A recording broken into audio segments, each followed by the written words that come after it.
예, 우리 성도님들 잘 지내셨습니까? 예,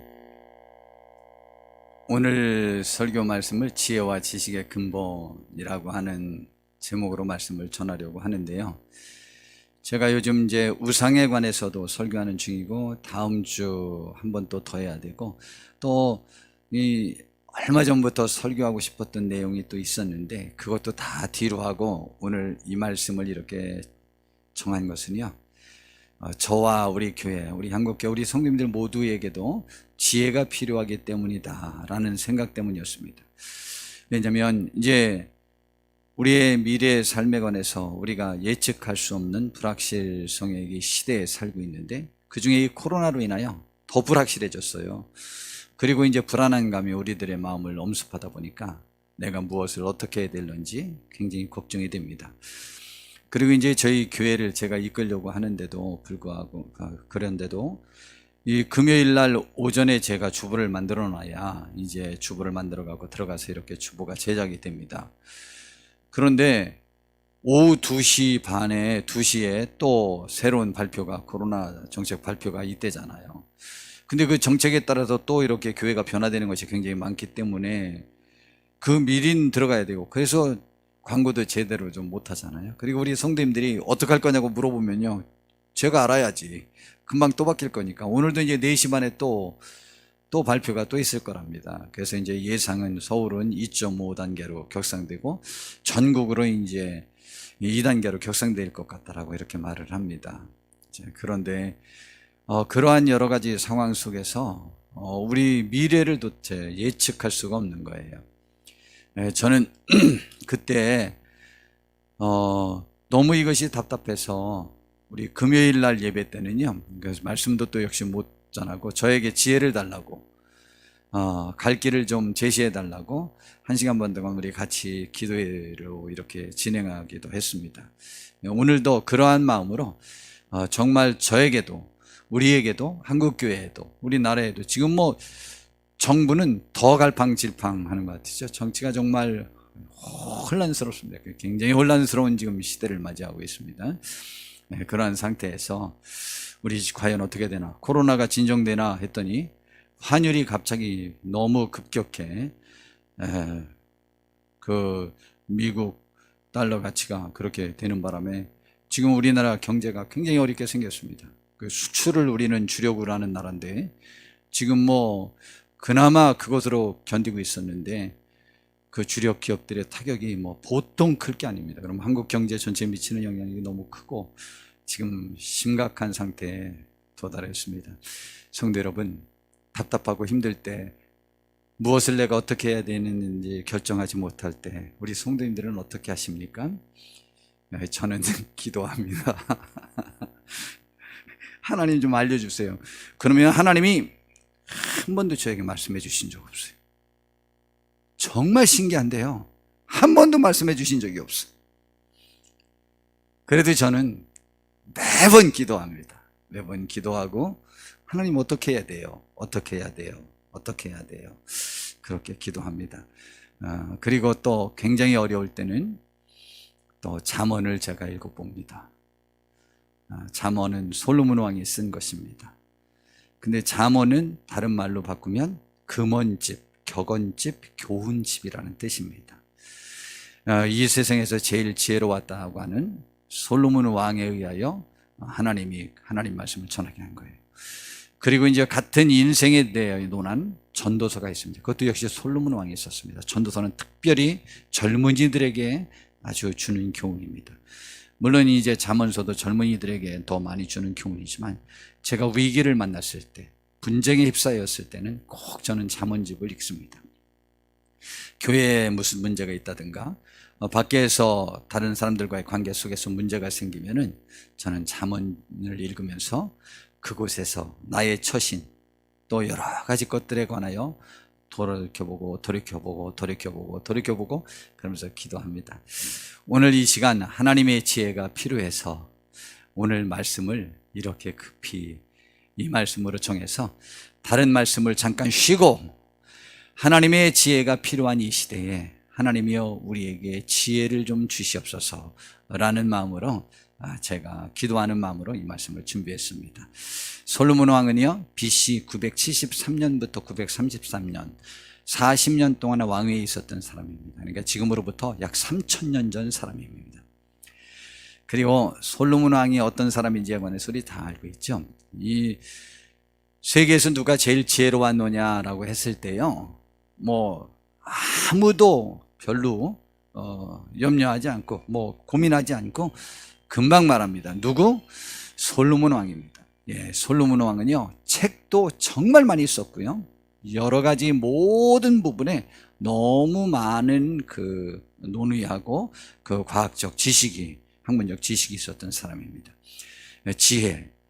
그 다음에 이 세상에서 누가 제일 부귀영화를 많이 누렸을까라고 했을 때요, 이것도요, 우리 동양적 우리 관점에서 볼 때 중국 문화를 많이 접하니까 진시황의 아방궁, 진시황의 부귀영화 이렇게 생각해서 진시황이 굉장히 누렸는 줄 알지만 진시황이 40살에 죽었습니다.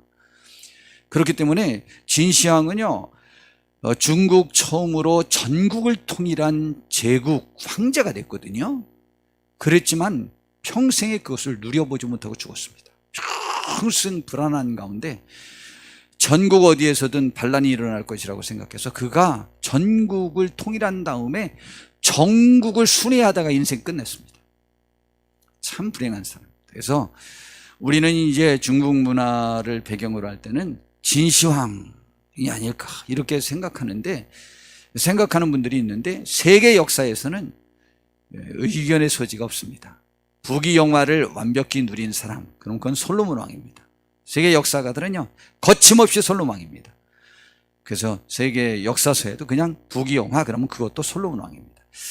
그러니까 해볼 것 가장 많이 해봤고 누려볼 것 가장 많이 누렸고 가장 지혜로웠던 사람입니다.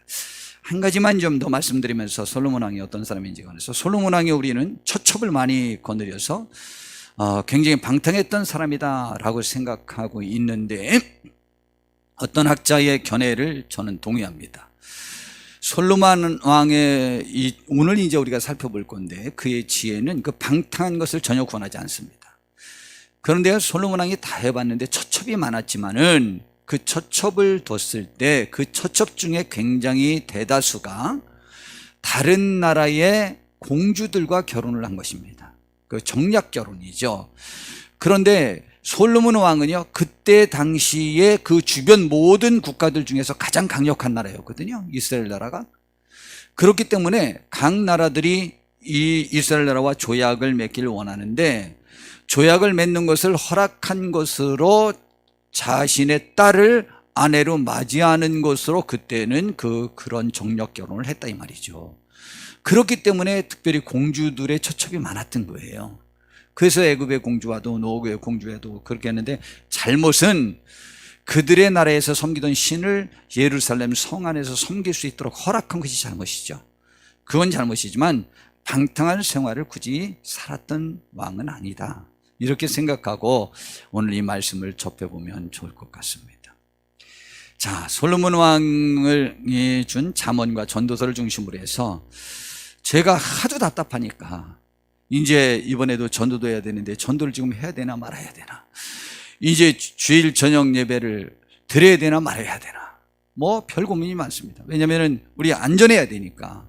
그래가지고 오죽하면 우리 노미진 권사님이 우리 왜 옛날에는 약 뿌리는 방역도 하더니 요즘은 안 해요 라고 하길래 그게 별로 효과가 없다고 그래서 안 했는데, 당장 그 말 나오자마자 제가 토요일날 신청해서 내일 약이 옵니다. 이제는 예배 전에 예배 후에 매일 제가 여기 이제 방역할 겁니다. 우리 방역기는 아예 사놨거든요. 올해 사놨는데, 그래서 그냥 모기 방역 올해는 잘했지 않습니까? 자, 그렇게 하는데 이제 그것도 하고 아주 철저히 하려고 합니다.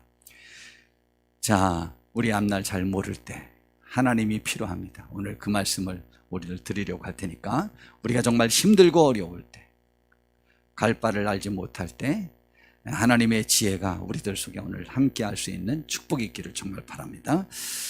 자, 지혜의 정의가 무엇인가? 지혜와 지식의 차이는 우리 잘 알고 있습니다.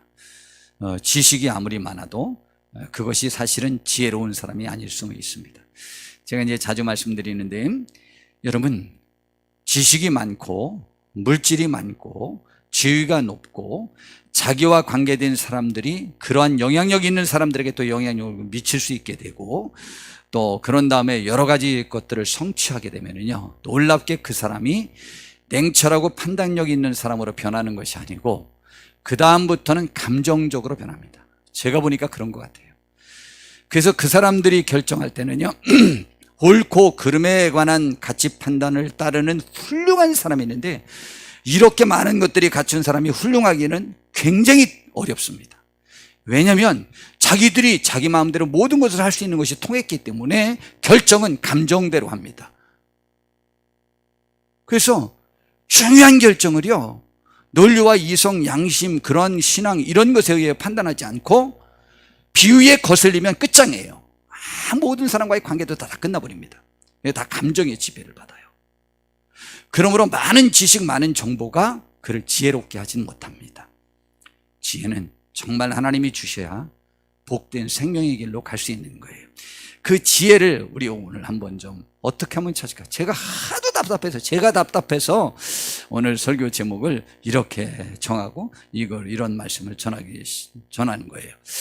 잠언 1장 1절부터 솔로몬 왕에 의하여 주신 이 잠언에 지혜의 정의를 아주 하고 나갑니다. 뭐라고 말하냐면, 다윗의 아들 이스라엘 왕 솔로몬의 잠언이라. 이는 지혜와 훈계를 알게 하며 명철의 말씀을 깨닫게 하며 지혜로운 사람. 이제 지혜를 여러 단어로 표현한 거예요. 지혜를 깨닫게 하는데 지혜롭게, 그 다음에 놀랍게 공의롭게, 다 같은 말이에요. 지혜로운 사람은 공의로워요. 공평한 그 옳은 판단을 갖고 있는 거예요. 그 다음에 정직하게. 여러분, 이게 지혜로운 사람이에요. 공의롭고 정의롭고 또 정직하게 행하는 사람이 지혜로운 사람이에요. 이게 너무 중요해요. 지혜는, 우리는 뭐가 지혜냐 그랬더니, 이 물건을 사야 되냐 말아야 되느냐, 그때 내가 지혜롭게 해서 다 굉장히 싸게 샀다, 이게 지혜롭다. 자기 이해관계에 얽힌 건 지혜가 아니에요. 물론 이해관계에 얽혀야 되지만 그것이 공의롭고 정의롭고 정직한 게 지혜예요. 그러니까 이것은 무엇이 옳으냐고 하는 것에 아주 관계, 이해관계에 얽힌 것이 아니고 무엇이 하나님 앞에 옳을까, 그것을 고민하고 그것을 선택할 수 있는 사람이 지혜로운 사람이래요. 그러므로 학문과 지식과 저 지혜와는 전혀 상관이 없어요. 자칫 잘못하면 내가 갖춘 것이 나의 지혜를 박탈해 갈 수 있다는 사실을 명심하셔야 돼요. 그러므로 교만한 자는 넘어지는 거예요. 그래서 말하기를, 어리석은 자를 슬기롭게 하며 젊은 자를 지식과 근신함을 주기 위한 것이니. 젊은 자에게 뭐를 줘요? 지식과 근심. 지식이라는 것과 자기 절제를 같이 얻는 것이 지혜예요. 그 다음에 지혜 있는 자는 듣고 학식이 더할 것이요 명철한 자는 지략을 얻을 것이라. 그런데 있는 사람은 더 받아 더 누리게 됩니다. 지혜 있는 사람이 이런 지혜의 말씀을 들을 때 더 지혜로워지고 더 명철해진다는 것이죠. 자, 그 다음에 잠언과 비유와 지혜 있는 자의 말과 그 우미한 말을 깨달으라. 그러면서 지혜에 대한 결론을 내리는 거예요. 여호와를 경외하는 것이 뭐의 근본? 지식의 근본. 지식의 근본이라고 그랬는데 그 다음 설명한 거 보니까 지식의 근본, 지혜의 근본임을 알 수 있어요. 그런데 미련한 자는 지혜와 훈계를 멸시하느니라. 지식의 근본인 이것을 멸시하느니라. 미련한 자는 그 지혜와 훈계를 멸시한다 그러죠. 저것을 오늘 본문인 9장 10절에서는 이렇게 말합니다. 여호와를 경외하는 것이 뭐의 근본? 지혜의 근본. 그리고 여기에는 또 지식 이야기가 뒤로 나오죠. 거룩한 자를 하신 자를 아는 것이, 아는 것.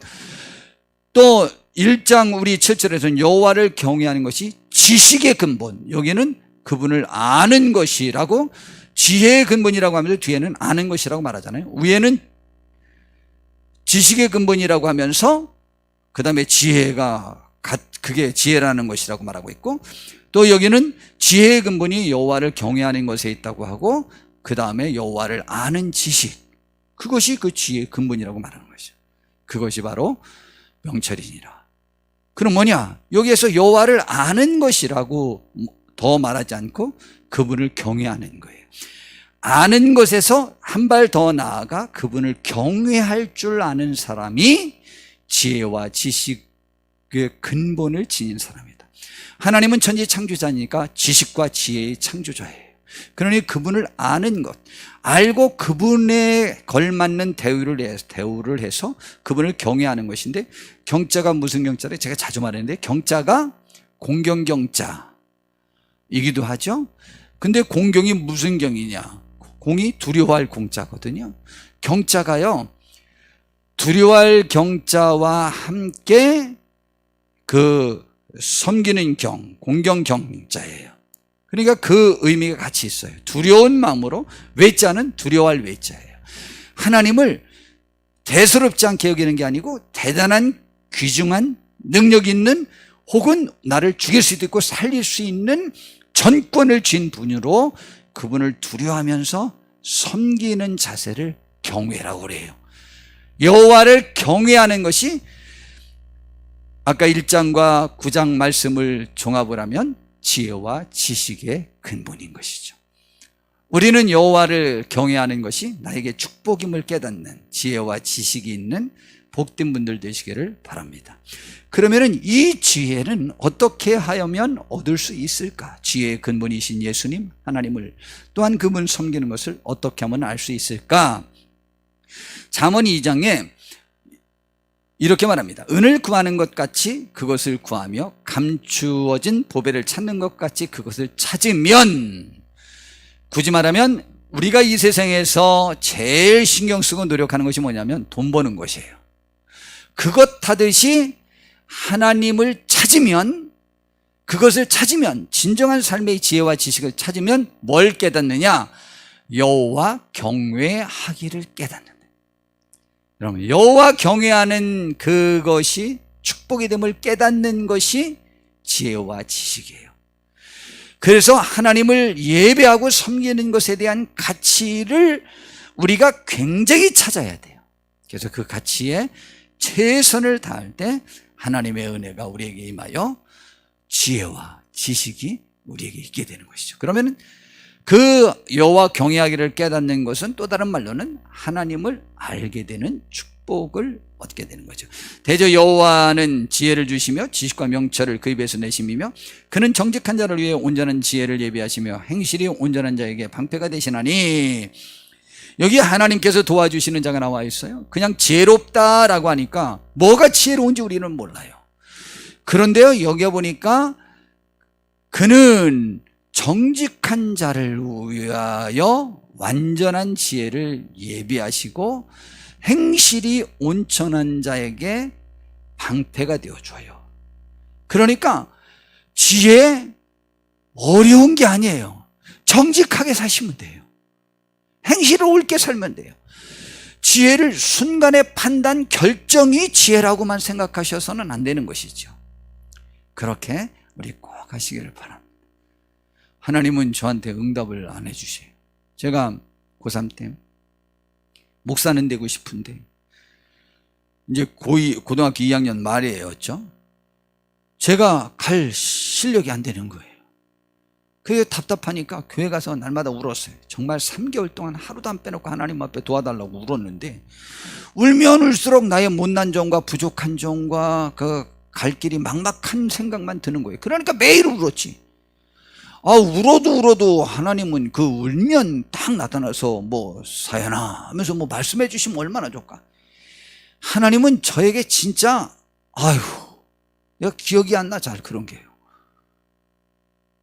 그래서 저는 응답받지 못했다, 이제 그렇게 말하려고 그랬는데, 제가 어제 그저께 금요일 날 1시간 반 동안 저도 답답해서 우리 답답한 마음으로 하나님 앞에 기도해 봅시다. 기도하는 중에 그때 제가 기도했던 생각이 나는 거예요. 그런데 제가요 3달 정도를 그렇게 울고 났는데, 마지막 날 제가 하나님 앞에 약속한 게 있어요. 하나님, 제가 울어도 하나님이 말씀을 안 하시는데, 뭐 전 여직도 들어본 적이 없어요 잘. 그런데 마음이 정리가 됐어요. 하나님, 저 이제 오늘부터 저의 일과 저와 관련된 제 일로는 안 울을 거예요. 이제 기도하지도 않아요. 알아서 해주시고, 뭐 성경에 나와 있으니까. 이제부터는 나는 남을 위하여, 교회를 위하여만 울 겁니다. 그러니까 나머지는 알아서 해주십시오. 그것을 제가 40년 동안 지켰잖아요. 딱 한 번 제가 제 아내를 위해서 한번 통곡하고 울어본 것 외에는, 가족을 위해서는, 제 일을 위해서는 울어본 적 없어요. 정말 한 번도 없어요. 그렇게 간절하지도 않아요. 그렇게 불안하지도 않아요. 다만 제가 자주 우는데 그것은 사실 교회 때문에, 신앙 때문에 울은 거죠. 하나님과의 관계성 때문에 울은 거지 다른 것 때문에 울진 않았어요. 제 삶이 그렇다고 해서 어렵지 않았다는 것은 아니에요. 매우 어려웠었어요. 근데 한 번도 울어보지 않았고 그것이 저에게 큰 근심이지 않았어요. 그러면 그때 제가 하나님 앞에 정말 근 100일을 그렇게 울었는데 하나님이 저에게 계시와 말씀으로, 환상으로, 꿈으로 안 나타났지만, 그러나 제 마음을 정리할 수 있도록 하나님이 도와주신 것이죠.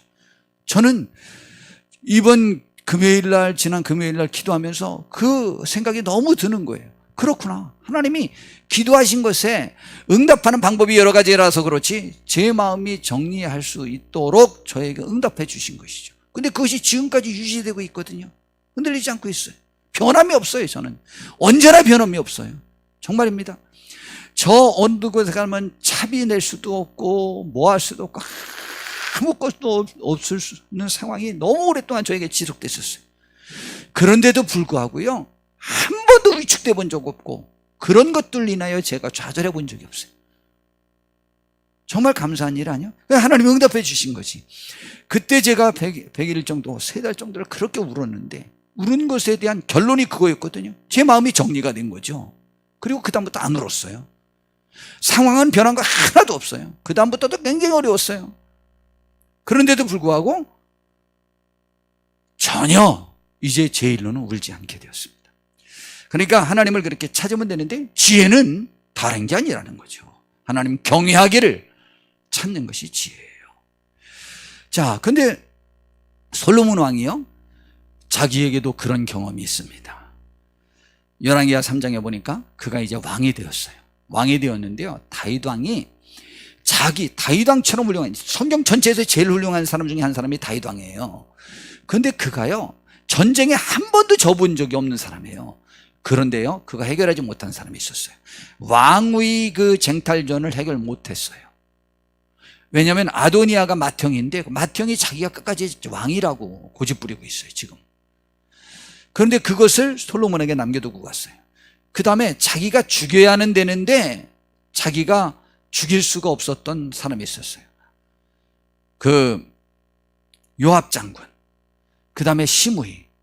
이 사람들은 죽이는 것이 정의라는 거예요. 근데 내가 지혜가 없어서 못 죽인다는 거죠. 그래서 이 솔로몬 왕에게 물려주고 갔습니다. 근데 솔로몬 왕이요, 왕이 되자마자 전혀 부작용이 없이 그 세 사람을 단시일 내에 모두 처단해버리고 말았습니다. 전혀 정치적으로나 백성들과 국민들과의 관계에서 또 하나님 앞의 관계에서 조금도 하자가 없이 완벽하게 처리했어요. 이제는 정권을 완전히 휘어잡았어요. 그리고 그 당시 주변 나라에서 제일 강력한 나라예요. 이제 탄탄대로가 열렸는데 그때 갑자기 솔로몬이 정사를 뒤로 하고 기브온이라는 산당, 지금으로 치면 기도원이에요. 기도원에 가서 거기에서 1000번제를 드렸어요. 1000번제를 드렸다는 것은 그때 제사 때 드리는 것은 수소였는데 수소를 1000마리를 드린 거예요. 이게 1000번제라고 해서 첫날 3년을 기도했다는 내용이 아니고 1000마리의 그 소를 제사로 드렸다는 건데, 1000마리 드리는데도 이거 하루에 도대체 소 몇 마리나 잡아서 드릴까? 한 마리 태우고 그 다음에 또 해서 또 하고 그래야 되는데 아마 10마리 전후밖에 더 못하지 않을까요? 그 정도 이렇게 할 수 있었던 상태였을 거예요. 정말 그 무지막한 돈과 무지막한 정성을 드린 거예요. 삶의 전체를 거기에 걸은 거예요, 솔로몬 왕이. 아니, 이제 마음대로 해도 될 만한 상황이 되었는데 갑자기 자기는 부족하다는 거예요. 하나님의 도우심이 필요해서 가속해야 돼요. 하나님이 일천번제를 마쳤는데 꿈에 나타났어요. 도대체 내가 너에게 무엇을 주면 되겠냐? 내게 너에게 무엇을 줄까? 라고 물어봤더니 솔로몬 왕이 다른 것을 구한 게 아니고 여러 말을 했는데 이렇게 말을 했어요. 나의 하나님이여, 주께서 종으로 종의 아버지 다윗을 대신하여 왕이 되게 하셨사오니, 그런데 종은 작은 아이라 출입을 할 줄 알지 못하고, 출입을 못하다니요, 출입을 못하다니. 다윗 왕조차도 해결하지 못하는 것을 단시일 내에 깨끗하게 해결했는데, 그렇게 결단성 있고 판단력이 있고 용기 있고 뭐 지혜롭고 뭐 그런 사람이 어찌하여 저런 말을 합니까? 정말. 근데 그 생각이 들었으니까 했지, 저게 괜히 그 겸양지덕으로 그렇게 한 게 아니라니까요. 그 자기로서는 왕으로서 감당할 수 없겠다는 판단이 들어서 가서 그렇게 한 거예요. 그러면서 하는 말이, 주께서 택하신 백성 가운데 있나이다. 그들은 큰 백성이라 수요가 많아서 셀 수도 없고 기록할 수도 없사오니. 아이고, 솔로몬이 책을 얼마나 썼고 완전히 장각해서 다 해놨는데 못하긴 뭘 못해. 완전히 다 하는 사람인데 그렇게 말해. 누가 주의 이 많은 백성을 재판할 수 있사오리까? 듣는 마음을, 참 멋있죠. 잘 들을 수 있는 마음을 줬어. 내가 말하는 것 말고 그 듣는 마음을 주사 주의 백성을 재판하여 선악을 분별하는 사람이 되게 하옵소서. 이 대답을 듣고는요, 하나님이 감격을 한 거예요. 그래가지고 하나님이 이것이 마음에 들었어요. 부귀영화와 장수와 원수를 제거하는 것과 뭐 이런 거 하나도 구하지 않고 이걸 구하니까 하나님이 이렇게 말씀하신 거예요. 지혜를 구하니까 12절부터 보니까 내가 네 말대로 하여 내게 지혜롭고 총명한 마음을 주노니 내 앞에서도 너와 같은 자가 없었거니와 내 뒤에도 너와 같은 자가 일어남이 없으리라. 예, 저 예언대로 됐죠. 축복대로. 그리고 내가 또 내가 구하지 아니한 부귀와 영화도 내게 주노니 내 평생의 왕들 중에 너와 같을 자가 없을 것이라. 그래서 세계에서 부귀 영화도 다 누렸고 장수도 했어요. 40년 동안 왕위에 있었어요. 진시황은 몇 년 없었어요. 저렇게 큰 축복을 받았습니다. 그 축복을 받고 이제 내려왔어요. 내려왔더니 문제가 떡 터져버렸어요. 두 창녀가 재판을 해달라고 온 거예요. 둘이 이제 아기가 났는데 3일 차로 아기가 났네요. 근데 왜 한 방에서 같이 살았었나 봐요. 근데 한 여자가 이제 먼저 난 아이 엄마가 젖을 먹이려고 이렇게 보니까 아기가 죽었어요. 그래서 이렇게 봤더니 옆에 눕혀있는 아이가 자기 아이예요. 분명히 알죠. 엄마가 그거 몰라요? 이 죽은 아이는 내 아이가 아니에요. 그래서 둘이 싸워가지고 서로 살아있는 애가 나의 아이라고 그러고 해결할 수 없어서 왕에게까지 와서 일반 재판관도 해결하지 못해서, 그래서 솔로몬이 그거 듣고는 이렇게 말을 한 겁니다. 참 진짜 어렵다. 야, 산자가 내 아이고 죽은 자가 내 아이라고 서로 그러니 나도 해결할 수 없다. 여봐라, 칼 좀 갖고 와라. 참 좋은 방법이 있겠다. 칼 갖고 와라. 그래서 저 산 아이를 반으로 딱 잘라가지고 공평하게 나누는 게 제일 좋을 것 같다. 야, 나 머리 아파서 못하겠어. 그렇게 해서 잘라라 그랬더니 그냥 한 여자가 갑자기 나타나가지고, 임금님, 저 아이 내 아이 아닙니다. 저 여자에게 주십시오. 죽이지는 마십시오. 그랬더니 한 여자가 뭐라는지 알아요? 임금님 잘 생각했습니다. 딱 잘라가지고 저 여자 것도 아니고 내 것도 아니고 그냥 딱딱 반딱 갈라가는 게 맞겠습니다. 우리도 이쯤 되면 누가 진짜 엄마인지 알겠죠? 근데 우리는 거기까지 생각이 안 나서 문제지. 그죠? 그렇게 돼가지고 해결이 됐어요. 저 여자가 진짜 엄마다. 저에게 주어라. 이 이야기를 듣고요, 온 이스라엘이 왕의 심리하여 판결함을 듣고 왕을 두려워했으니 이는 하나님의 지혜가 그의 속에 있어 판결함을 봅니다. 솔로몬 왕이 말했습니다. 은을 구하듯이 그 하나님과 지혜를 찾으면 하나님이 만나주고 주겠다. 자기도 그렇게 기도해서 얻었어요. 야고보 사도도 뭐라고 말했냐? 야고보서 1장 5절에 보니까 너희 중에 누구든지 지혜가 부족하거든 모든 사람에게 후히 주시고 꾸짖지 아니하시는 하나님께 구하라. 그리하면 주시리라 했어요.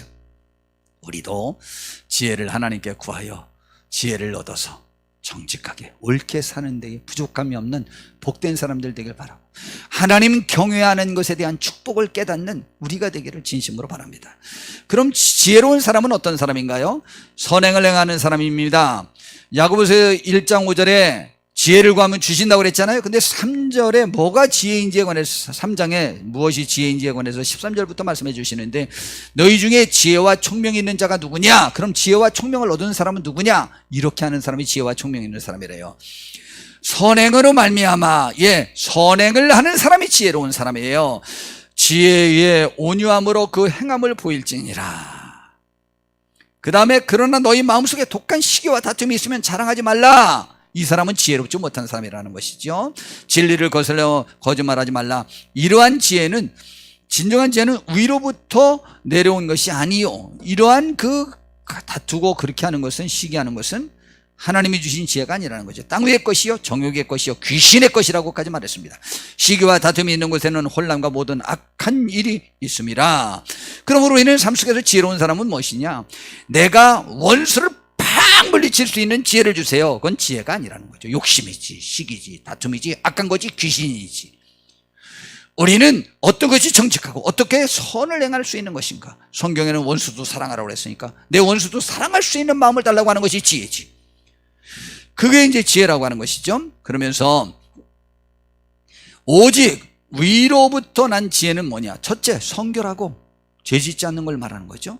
다음에 화평하고 관용하고 양순하며 긍휼, 남을 불쌍히 여기고 선한 열매가 가득하고 편견과 거짓이 없는 사람이어야 된다는 거죠. 화평하게 하는 자들은 화평으로 심어 의의 열매를 거두느니라. 이게 지혜예요. 지혜는 그러니까 쉽잖아요. 여러분, 우리가 하나님을 섬길 때 우리가 어느 것을 알지 못해서 못 섬기는 겁니까? 아니에요. 우리가 하나님 앞에서 죄인인 것은요, 우리가 아는 것을 행하지 못했기 때문이에요. 우리 아는 것만 행하면 그 외에 다른 것은 하나님이 책임져 주시니까 상관이 없어요. 여기 지금 내가 서울대에 넣어야 될까, 경희대에 넣어야 될까, 야, 내가 잘 선택해서 지혜로 와. 그것도 지혜일 수 있겠지만, 지혜는 그런 선택해서 나에게 물질이나 어떤 진로에 어떤 유익을 가져왔느냐, 그게 지혜가 아니고 정직하게 남에게 선을 베풀고 하나님께 영광 돌리고 화평을 위해서 힘쓰는 그 길로 가는 것이 지혜인 거예요. 믿으시길 바랍니다. 그리고 나를 과신하지 않고 겸손히 하나님을 의지하는 것이 지혜예요. 잠언 3장 5절에서 6절에 보니까 너의 마음을 다하여 여호와를 신뢰하고 내 명철을 의지하지 말라 그랬어요. 그리하면 너는 범사의 그리고 너는 범사의 그를 인정하라. 그리하면 내 길을 진도하여 주시겠다라고 했어요. 이 하나님의 가르침을 따르셔야 돼요. 또한 잠언 16장 3절에도 같은 말씀을 주셨는데 너의 행사를 여호와께 맡기라. 그리하면 내가 경영하는 것이 이루어질 것이다 라고 했어요. 시편 44편이 고라자손의 시인데요, 6절에 보니까 나는 내 활을 의지하지 아니할 것이라 내 칼이 나를 구원하지 못할 것이기 때문인 것이죠. 그리고 또 이제 이 세상에 그 어떤 것도 하나님을 대체할 구원자나 도움자가 없다는 사실을 인식하는 것이 신앙이에요. 그 지혜예요. 시편 62편은 다윗 왕의 시인데 10절에 보니까 포악을 의지하지 말며 탈취한 것으로 허망하여지지 말며 재물이 늘어도 거기에 마음을 두지 말지어다라고 했는데요, 정말요, 우리 살면서 그런 친구들, 사람들 많이 만나봤잖아요. 자기의 자랑거리가 뭔지 알아요? 자기의 힘이 뭔지 알아요? 내가 얼마나 성깔이 나쁜 사람인지 알아? 나 독해, 나 건드리면 너 가만 안 둬? 하면서 자기 포악으로 자기 힘을 삼는 사람이 있어요. 그것이 자기의 힘이고 자랑거리인 사람이 있어요. 안타까운 거예요. 포악을 의지하지 마세요. 그것은 좋은 게 아니에요. 그리고 남의 건 멀리 이렇게 빼앗으면, 사기치면 그렇게 자랑스럽고 자기가 뿌듯하고 지혜로운 줄 아는 사람이 있어요. 그거를 부끄럽게 생각하는 게 지혜예요. 재물이 늘어도 그것이 나를 지탱한다고 생각하지 마세요. 하나님이라는 거죠. 그게 지혜예요. 참 좋지 않아요? 이런 말씀들 너무 좋지 않아요? 행복하지 않아요? 이런 말씀 들으면요. 그런 사람들은요, 우리를 막 조롱하잖아요. 비웃잖아요. 아이고 등신같이 그렇게 살아갖고 뭐가 되는지 아니? 그날 바라만 이러면서 자기를 자랑하죠. 그때 우리는 마음속으로 그걸 부정해야 돼요. 하나님의 말씀이 우리를 이끌어야 되는 거예요. 시편 146편 3절서 5절을 보니까 귀인들을 의지하지 말며 도울 힘이 없는 인생도 의지하지 말지니 그의 호흡이 끊어지면 흙으로 돌아가서 그날에 그의 생각이 소멸하리로다. 야곱의 하나님을 자기의 도움으로 삼으며 여호와 자기 하나님에게 자기의 소망을 두는 자는 복이 있다고 했습니다. 우리 복 있는 분들 됩시다. 이사야 2장 22절에도 너희는 인생을 의지하지 말라. 그의 호흡은 코에 있나니 새말가치가 어디 있느냐. 미가서 7장 5절에 이 말씀을 제가 인용할까 말까 고민을 했는데 그래도 인용해야 되겠어요. 이것이요, 신앙이 없는 사람들과 신앙이 있는 사람들과 많이 부닥치는 내용입니다. 너희는 이웃을 믿지 말며 친구를 의지하지 말며 내 품에 누운 여인에게라도 내 입의 문을 지킬지어다. 뭐? 사람이 사람을 못 믿으면 어떻게 살아? 그러면서 신앙인들은 다 가짜야. 사람을 못 믿는데, 사람을 안 믿는 사람이 신앙인이고 정직한 사람이고 옳은 사람이에요. 사람을 믿는다고 하는 사람들은요, 사람을 배신하고 사람을 미워하고 사람을 싫어하고 질투하고 싸우고 그럽니다. 사람을 안 믿고 하나님을 믿는 사람은요, 사람을 사랑해요. 여러분, 사랑해야지. 그가 하나님의 존재인 것처럼, 그가 진실한 것처럼, 그가 다 옳은 것처럼, 그가 모든 것을 해줄 수 있는 것처럼 자기 배우자도 믿지 말라잖아요. 자기 배우자도 믿지 말고 누구도 믿지 말라. 의지도 하지 말라. 완전히 의지도 하지 마라. 내가 베풀 사랑의 대상일 뿐이다. 여러분, 정말 제가 사는 중에 제일 많이 부닥친 것들 중에 하나가 저거예요. 그런데 저런 말 하는 사람들일수록 사실은 다투고 싸우는 사람들이에요. 정말 저 말로 너무 많이 부닥쳤어요. 그 사람 믿으라고요?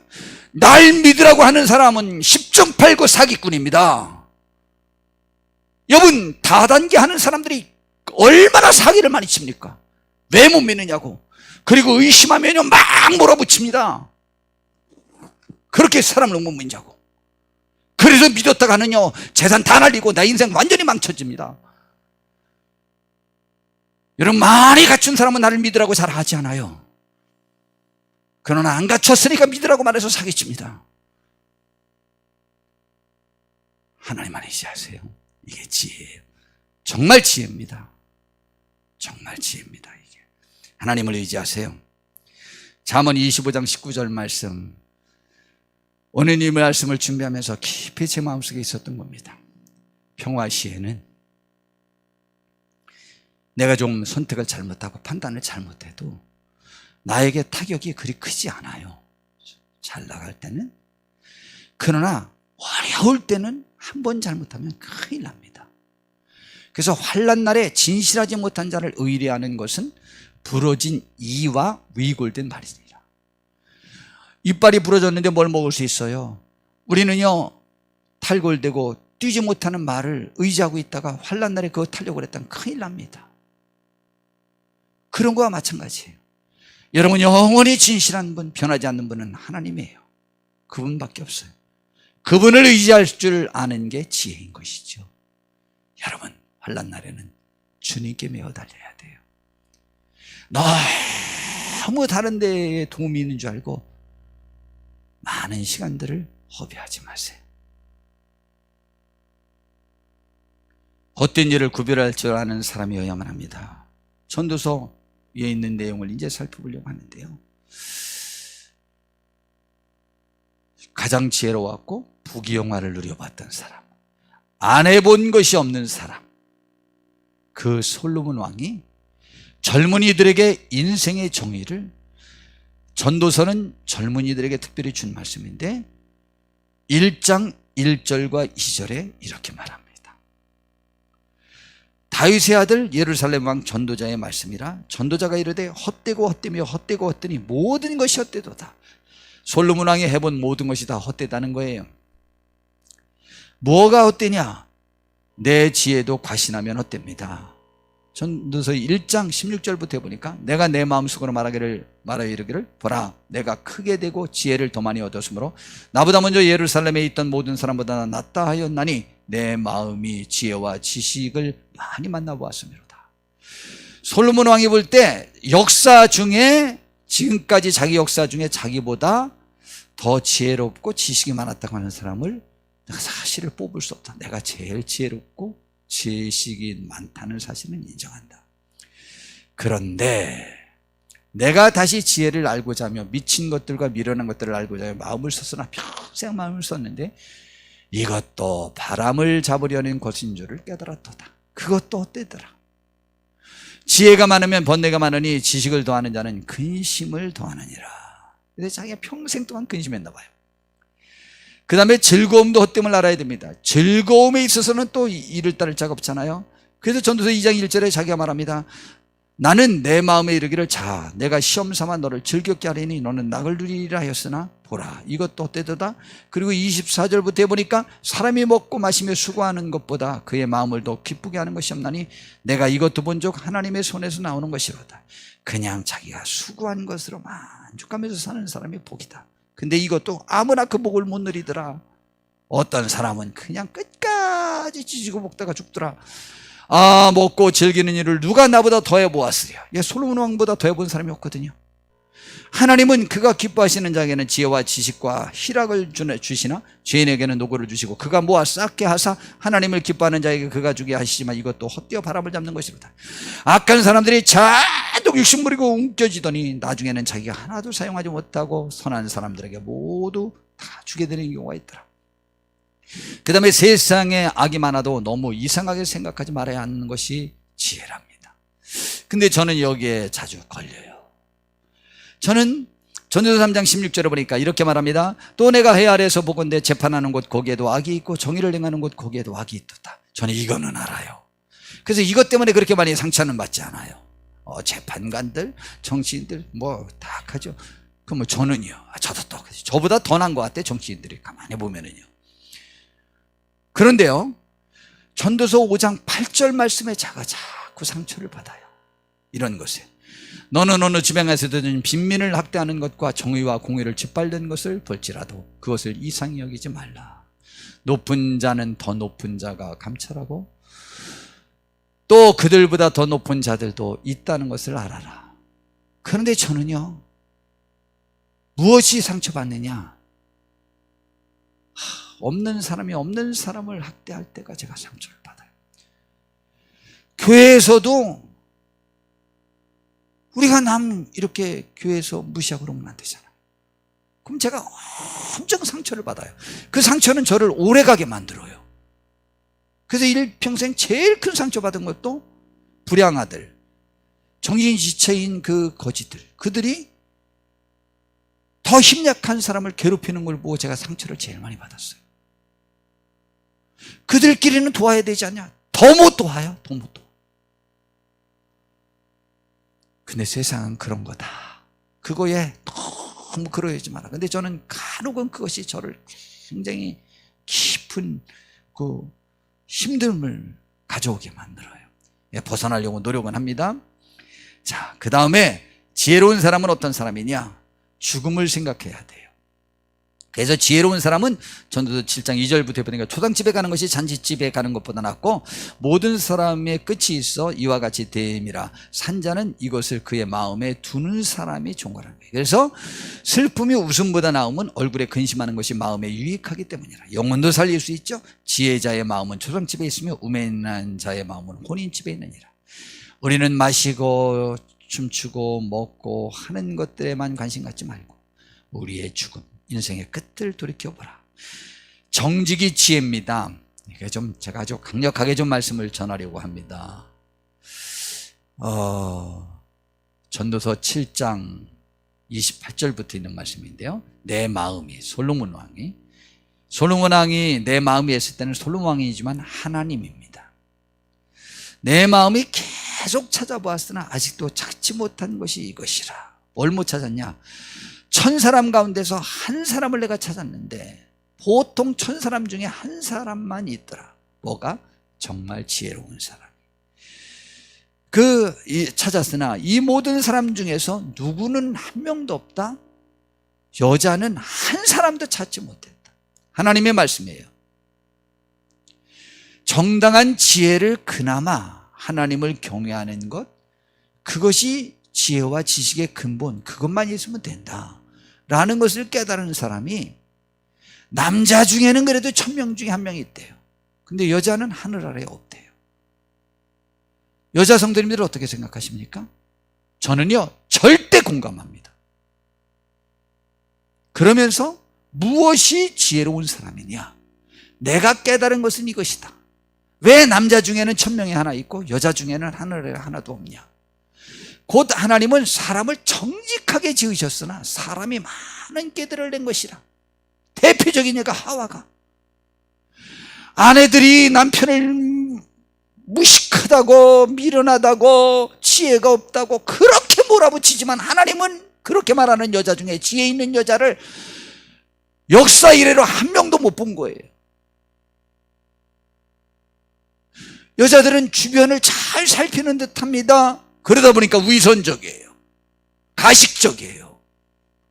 그 요구가 진실하지 않은 거가 너무 많아요. 여러분이 명심하십시오. 성경은 이런 부분에 타협하지 않아요. 정직하면 되는데 정직하지 못한 거예요. 정직하지 못한 거예요. 하나님 앞에 정직해야죠. 하와가 그렇게 사탄이랑 얘기하면서 하나님의 뜻에서 그렇게 거스르는 정직하지 못한 거죠. 여러분, 하나님에 대하여 정한 마음을 움직이지 마십시오. 이렇다고 해서 남자들이 낫다는 얘기는 하나도 아니에요. 그런 건 아닌데, 그러나 여자분들도 이런 말씀도 귀를 기울여서 정직하세요. 그냥 그게 지혜예요. 정직하게 사세요. 내가 왜 교회 안 왔냐? 오기 싫어서 안 왔고, 몸이 아파서 안 왔다? 아니에요. 몸을 관리 안 해서 몸이 아파진 거예요. 그러므로 그런 것에 어떤 핑계도 없어요. 다른 것에도 정직하게 말하는 습관을 가지면 그 사람이 영향력을 발휘하게 돼요. 우리 조심하셔서 정직한 진솔한 삶이 우리의 삶이 될 때 그게 지혜예요. 제일 축복이 뭐냐? 어떤 게 지혜냐? 아내와 함께 즐겁게 사는 것이 지혜고 축복이랍니다. 전도서 9장 9절에 내 헛된 평생의 모든 날, 세계에서 공주님들을 가장 많이 거느렸던 왕 중에 하나였던 솔로몬 왕이, 각 나라의 공주님이잖아요. 자기 나라의 공주님이 아니죠. 각 나라의 공주님이니까 취향껏 얼마나 즐길 수 있겠어요. 그러나 그는 이런 말을 합니다. 내 헛된 평생의 모든 날, 내 인생이 다 지나고 나면 헛되다. 그런데 곧 하나님이 해 아래서 내게 주신 모든 헛된 날에 하나 헛된 일 아닌 삶을 누릴 수 있는 것이 있는데, 내가 사랑하는 아내와 함께 즐겁게 살지어다. 난 저 표현이 무지무지하게 좋아. 내가 사랑하는 아내, 아니 처첩들이 그렇게 많았는데 중전이 하나가 진정한 아내 아니요? 내 사랑하는 아내와 함께 즐겁게 살지어다. 그러면은 아내가 아닌 딴 여자와 즐겁게 살면 그것도 헛된 거라는 거죠. 즐겁게 살지어다. 그것이 내가 평생의 해 아래서 수고하고 얻은 내 목 중에 제일 축복된 거다. 이게 지혜다. 누립시다. 이거는 아내가 하는 게 아니고 남편들이 아멘 하는 거예요. 근데 우리 기회를 놓쳤다고요? 그러나 지금도 하나님 앞에서 신실하게 사십시오. 그것이 지혜입니다. 그렇게 합시다. 이제 마지막입니다. 결론을 내립니다. 솔로몬 왕이. 진정한 지혜의 끝은 하나님을 경외하는 것과 구원의 가치를 추구하는 사람이랍니다. 전도서 12장 1절에 청년들에게 말합니다. 너는 청년의 때에 너희 창조주를 기억하라. 근데 이 시대 대한민국은 반대 말을 해요. 노세 젊은 노세 청년 때 즐겨보지 못하면 안 된다는 것이고, 젊었을 때 여행도 하고 놀아보고 다 하는 것 괜찮다는 것이죠. 솔로몬 왕이 앞에 다 말했어요. 다 해보라고. 그러나 결론은 뭔지 알아요? 청년 때에 하나님을 기억해서 그분의 말씀대로 살면서 근신하는 것이 가장 지혜요 축복인 것입니다. 곧 곤고한 날이 이르기 전에 나는 아무 낙이 없다고 할 애들이 가깝기 전에. 전도하다 보면 어떤 분이 내가 이제 할 일 없고 못 움직일 때, 어디 갈 수 없을 때 내가 그때 교회 나오겠다는 분들이 있어요. 너무 아쉬워요. 진짜 굉장히 많아요. 너무 많아요. 할 수 있을 때 오세요. 빨리 오는 게 좋은 것입니다.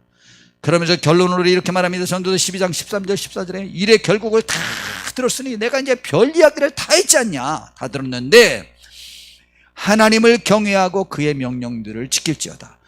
잠언서에서는 뭐라고요? 여호와 경외하기를 깨닫는 것이 지혜와 지식의 근본이라고 했듯이 전도서에도 그 결론을 내요. 하나님을 경외하고 그의 명령들을 지킬지어다. 이것이 모든 사람의 본분이니라. 하나님은 모든 행위와 모든 은밀한 일에 선악간에 심판하실 것이라고 말씀하셨어요. 바울 사도도 로마서 8장 5절에서 6절에 보니까 육신을 따르는 자는 육신의 일을, 영에 따르는 자는 영의 일을 생각하나니 육신의 생각은, 사람의 뜻대로 살려고 하는 생각은 사망이요, 영의 생각은, 하나님의 말씀대로 살려고 하는 생각은 생명과 평안이라고 그랬어요. 우리는 이러한 생명과 평안의 길을 따를 수 있는 지혜 있는 복된 우리 성도님들 되시기를 진심으로 바랍니다. 제가 지혜가 필요해서 정말 너무 답답해서 제가 이 답답함에서 벗어나려고 이 말씀을 준비한 거예요. 준비하다가 깨달은 게 있어요. 예측 못해도 상관이 없더라고요. 지금 나에게 주어진 여건 속에서 선을 행하고 하나님을 경외하고 하나님을 의지하면 그 다음에 선택은 하나님이 책임져 주시겠다는 얘기예요. 그래서 제비는 너희가 뽑으나 그 길 작정하기는 여호와께 있다고 그랬잖아요. 믿으시고 선하신 분, 지혜로우신 분, 우리와 우리에게 생명과 평안으로 인도하실 수 있는 그분을 평생 의지하며, 복잡하고 힘들고 환난 날일수록 그분을 의지하여 우리를 생명길로 인도하시는 그분의 도우심을 받으시면서 이 세상 승리하는 멋진 삶을 살아봅시다. 이렇게 설교하면서도 저는 또 무슨 걱정이 있는지 알아요? 야, 오늘 4시 30분에 또 발표한다는데 그럼 내가 또 어떻게 해야 되나? 아니, 설교하면서도 그 걱정으로 설교해요. 이거 다 맡기라고 그러죠? 그러면서도 야, 4시 30분에 또 어떤 발표가 날래나 또 뭐 이러고 있어요. 참 답답하죠. 목사가 참 이렇게 믿음이 없어요. 믿음이 없어서 믿음 달라고 하나님께 기도하는 거예요. 제가 괜히 기도하겠어요? 부족하니까. 우리 함께 기도하면서 우리의 삶, 우리의 가정, 내가 어떻게 이끌어야 되는지 도움을 청하며 주의 위로와 평강 속에 거하는 우리 모두 되기를 바랍니다. 기도하겠습니다. 주님, 우리를 인도해 주시옵소서. 복 주시옵소서. 함께 해 주시옵소서. 지혜를 주시옵소서. 믿음 잃지 않게 해 주시옵소서. 하나님께 예배하는 걸 최선을 다하게 하옵소서. 예수님의 이름으로 기도드렸습니다. 아멘.